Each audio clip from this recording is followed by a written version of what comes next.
अस्सलामुअलैकुम। मैं हूं मोहम्मद शुएब और आप देख रहे हैं Cam Math Corner. Now we will solve activity 4 of grade 4।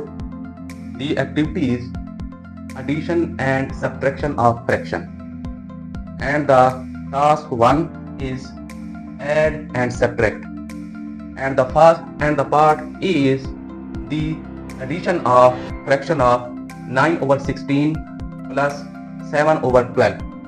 तो हम इन दोनों फ्रैक्शंस को आपस में ऐड करने के लिए हमारे पास जो डिनोमिनेटर हैं इनका सबसे पहले हम एलसीएम लेंगे। तो हम एलसीएम देख लेते हैं कि हमारे पास 16 और 12 का कितना आता है।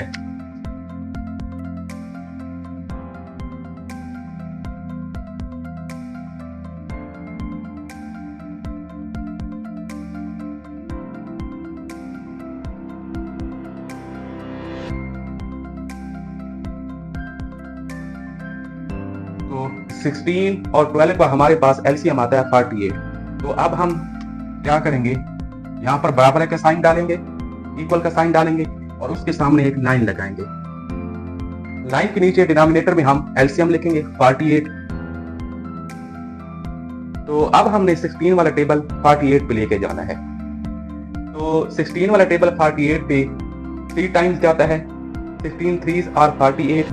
तो अब हम लिखेंगे 9 मल्टीप्लाइड बाई 3 प्लस, और 12 वाला टेबल 48 पे 4 बार जाता है और अब हम लिख सकते हैं 7 multiplied by 4। 9 3s are 27 plus 7 4s are 28 over 48। और अब हम 27 और 28 को प्लस कर लेंगे। जब हम प्लस करते हैं तो हमारे पास आंसर आता है 55 over 48। So this is the answer of this question. Now here the part B is 11 over 15 plus 2 over 15। अब हमने इस क्वेश्चन में 11 over 15 को प्लस करना है 2 over 15 के साथ। तो अब हम देखते हैं कि हमारे पास डिनोमिनेटर जो है वो सेम नंबर है। अगर हमारे पास डिनोमिनेटर सेम नंबर हो तो उसका एलसीएम भी वही नंबर होता है। तो अब हम इसको सॉल्व करते हैं। इक्वल का साइन डालेंगे, इसके सामने लाइन लगाएंगे और डिनोमिनेटर में 15 लिखेंगे। तो अब हमने 15 वाला टेबल 15 पे लेके जाना है। 15 1s आर 15 होता है, तो हम लिख सकते हैं 11 मल्टीप्लाइड बाई 1 प्लस, यहाँ पर फिर 15 1s आर 15 होता है और फिर हम यहाँ पे लिख सकते हैं 2 multiplied by 1। 11 1s are 11 plus 2 1s are 2 over 50, 13 over 50. This is the answer of this question. Now we will solve task 2, and the task 2 is compare 4 by 7 and 3 by 5.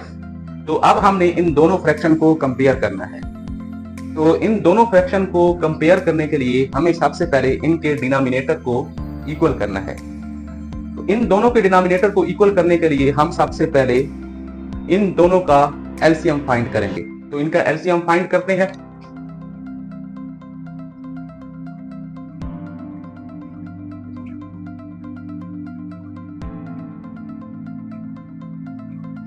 तो इन दोनों का एलसीएम हमारे पास आया है 35।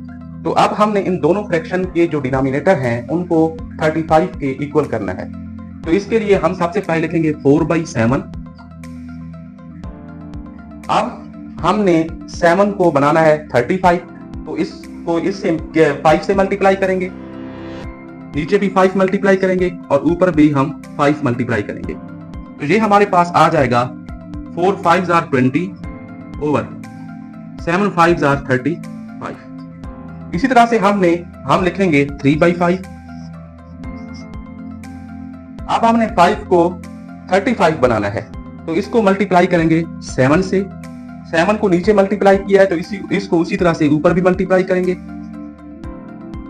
3 7s आर 21 और 5 7s are 35। तो अब हम कंपेयर कर लेते हैं। तो अब हम जानते हैं कि 21 हमारे पास ग्रेटर देन होता है 26। तो अब हम इनके डिनोमिनेटर लिख लेते हैं। 21 ओवर 35, 20 ओवर 35। तो 21 ओवर 35 हमारे पास इक्वल था 3/5 की, और 20 ओवर 35 हमारे पास इक्वल था 4 ओवर 7 की। सो जो हमारे पास फ्रैक्शन है 3 ओवर 5 वो ग्रेटर देन है 4 ओवर 7 से। Now the part B is compare 5 over 12 and 7 over 8। अब हमने पार्ट बी में 5 ओवर 12 और 7 ओवर 8 को कंपेयर करना है। तो हमें पता है कि जब हम कंपेयर करते हैं तो कंपेयर करने के लिए हमें सबसे पहले इनके डिनोमिनेटर को इक्वल करना होता है। तो इनके डिनोमिनेटर को इक्वल करने के लिए हम सबसे पहले 12 और 8 का एलसीएम फाइंड करेंगे। तो एलसीएम फाइंड करते हैं।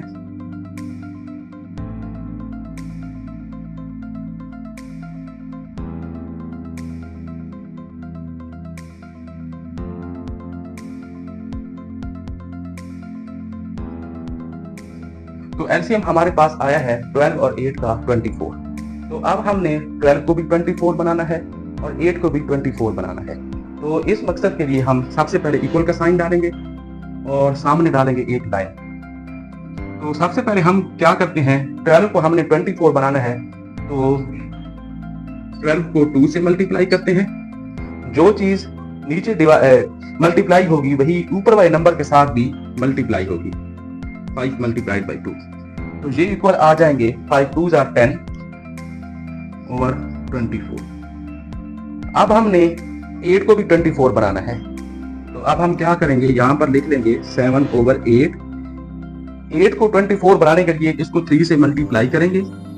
जो चीज यहाँ पे मल्टीप्लाई होगी वो यहाँ पे भी मल्टीप्लाई होगी। तो 7 3s are 21 ओवर 24। तो अब हमें पता चल गया है कि 21 ग्रेटर देन होता है 10 से। अब हम इसके डिनोमिनेटर लिख लेते हैं। इसका डिनोमिनेटर भी 24 है और इसका डिनोमिनेटर भी 24 है।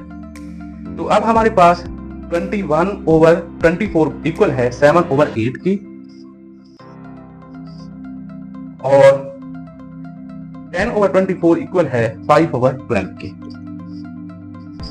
सो हमारे पास आंसर आ गया है कि 7 ओवर 8 जो हमारे पास फ्रैक्शन है वो ग्रेटर देन है 5 ओवर 12 से, और यही हमारा आंसर है।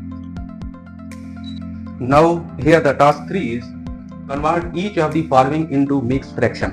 Part A is 86 over 10. 86 over 10 हमारे पास एक इम्प्रॉपर फ्रैक्शन है। इस इम्प्रॉपर फ्रैक्शन को हमने मिक्स फ्रैक्शन में लेकर जाना है। तो इसके लिए हम क्या करते हैं, डिवीजन का प्रोसेस करते हैं। 86 को 10 से डिवाइड करते हैं।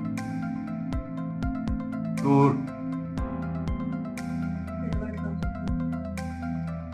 ये हमारे पास होता है क्वोशेंट, ये हमारे पास होता है रिमाइंडर, और ये होता है डिवाइडेंड। तो इसको लिखने के लिए हम सबसे पहले क्वोशेंट को लिखेंगे। क्वोशेंट है हमारे पास 8, फिर हम लिखेंगे लाइन के ऊपर रिमाइंडर को, और फिर नीचे लिखेंगे डिवाइडेंड को। So this is the answer of this question. Now we will solve part B of task 3. The part B is 67 over 9, which is improper fraction.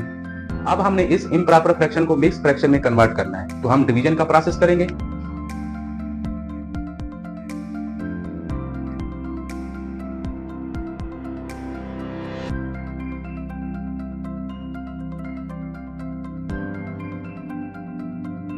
Which is the mixed fraction. Now we will solve task 4. The task 4 is arrange the following in ascending order. अब हमने इन दी हुई fractions को ascending order में लिखना है। तो ascending order में लिखने के लिए हमें सबसे पहले इनके डिनोमिनेटर को इक्वल करना है। डिनोमिनेटर को इक्वल करने के लिए हमें सबसे पहले इनका एलसीएम लेना पड़ेगा। तो एलसीएम इनका देख लेते हैं कि क्या आता है।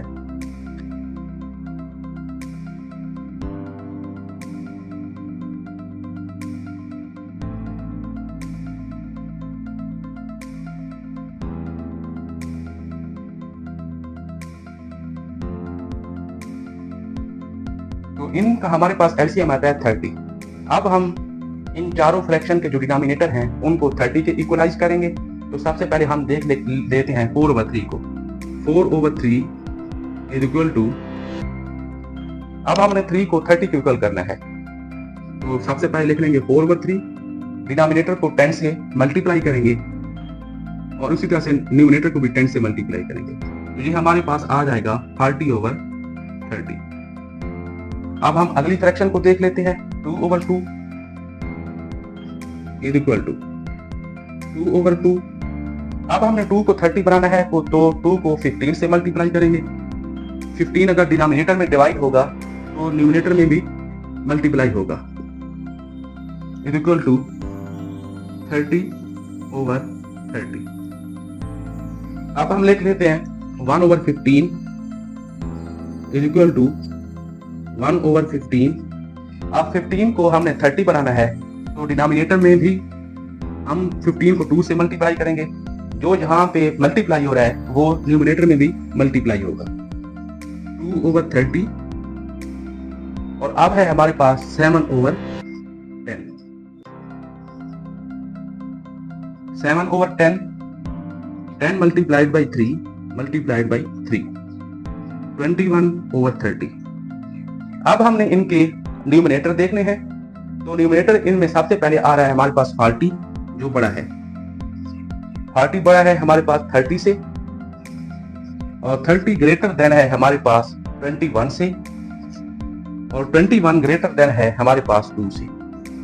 अब हम इनके डिनोमिनेटर लिख लेते हैं, डिनोमिनेटर सबका एक ही है, 30 30 30 30। और अब हमारे पास 40/3 इक्वल था 4/3 के, 30/30 हमारे पास इक्वल था 2/2 के, और 21/30 हमारे पास इक्वल था 7/10 के, और 2/30 हमारे पास इक्वल था 1/15 के। So this is the ascending order. Now we will solve task 5. Arrange the following in descending order. हमने इन दी गई फ्रैक्शन को डिसेंडिंग ऑर्डर में लिखना है। डिसेंडिंग ऑर्डर हमारे पास क्या होता है हम पहले पढ़ चुके हैं कि हम इसमें सबसे पहले बड़ी फ्रैक्शन को लिखेंगे, फिर हम उस तरह से आखिर पे लिखेंगे छोटी फ्रैक्शन को। तो इस मकसद के लिए हम सबसे पहले इसके जो डिनोमिनेटर्स हैं इन तमाम फ्रैक्शंस के, उनको इक्वलाइज करेंगे। इक्वलाइज करने के लिए हमें इन चारों डिनोमिनेटर का एलसीएम लेना पड़ेगा, तो हम एलसीएम ले लेते हैं।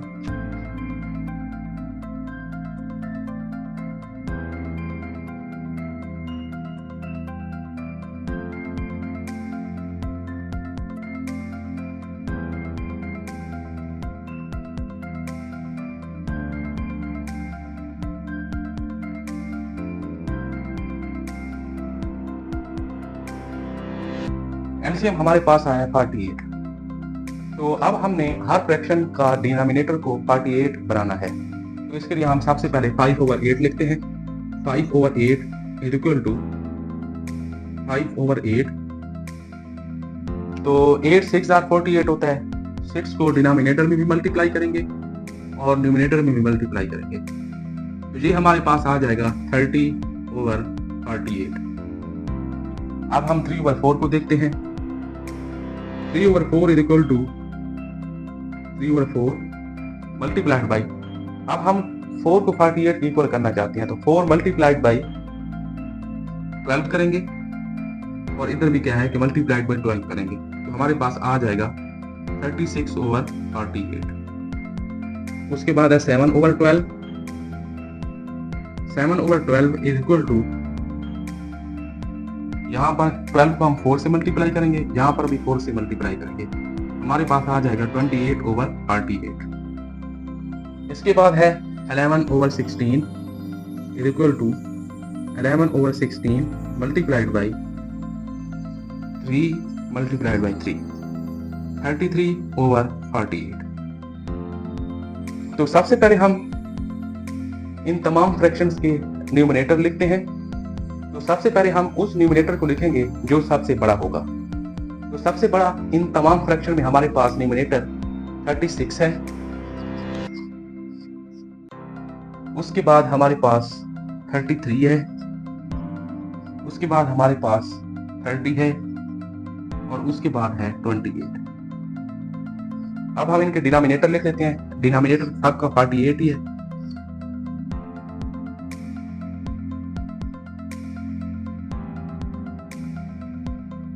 थर्टी 36/48 इक्वल है हमारे पास 3/4 के। 33/48 इक्वल है हमारे पास 11/16 के।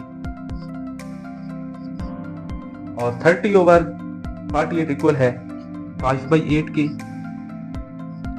और 28/48 हमारे पास इक्वल है 7/12 के। So this is the descending order of these fraction. Now we will solve task 6. The task 6 is Lana read English for 134 hour and computer science for 214 hour.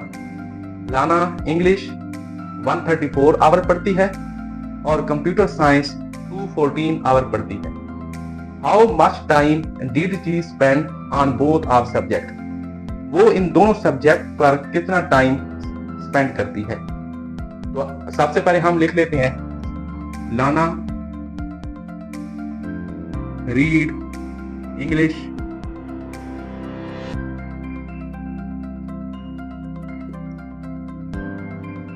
is equal to 134 hours.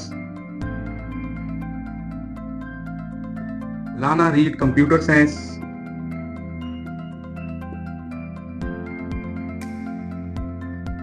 is equal to 214 hours. Total time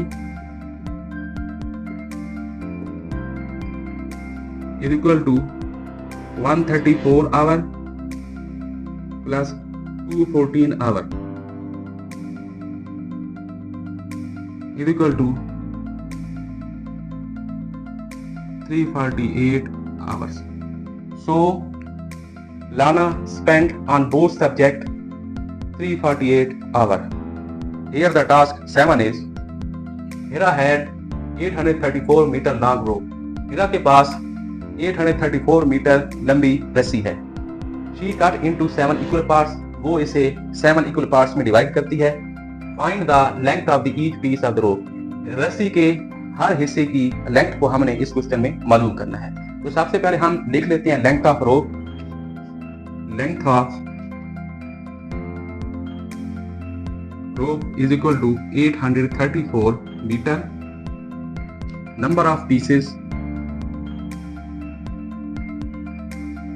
is equal to 7। Length of each piece. Length of each piece मालूम करने के लिए हम 834 को divide करेंगे 7 से।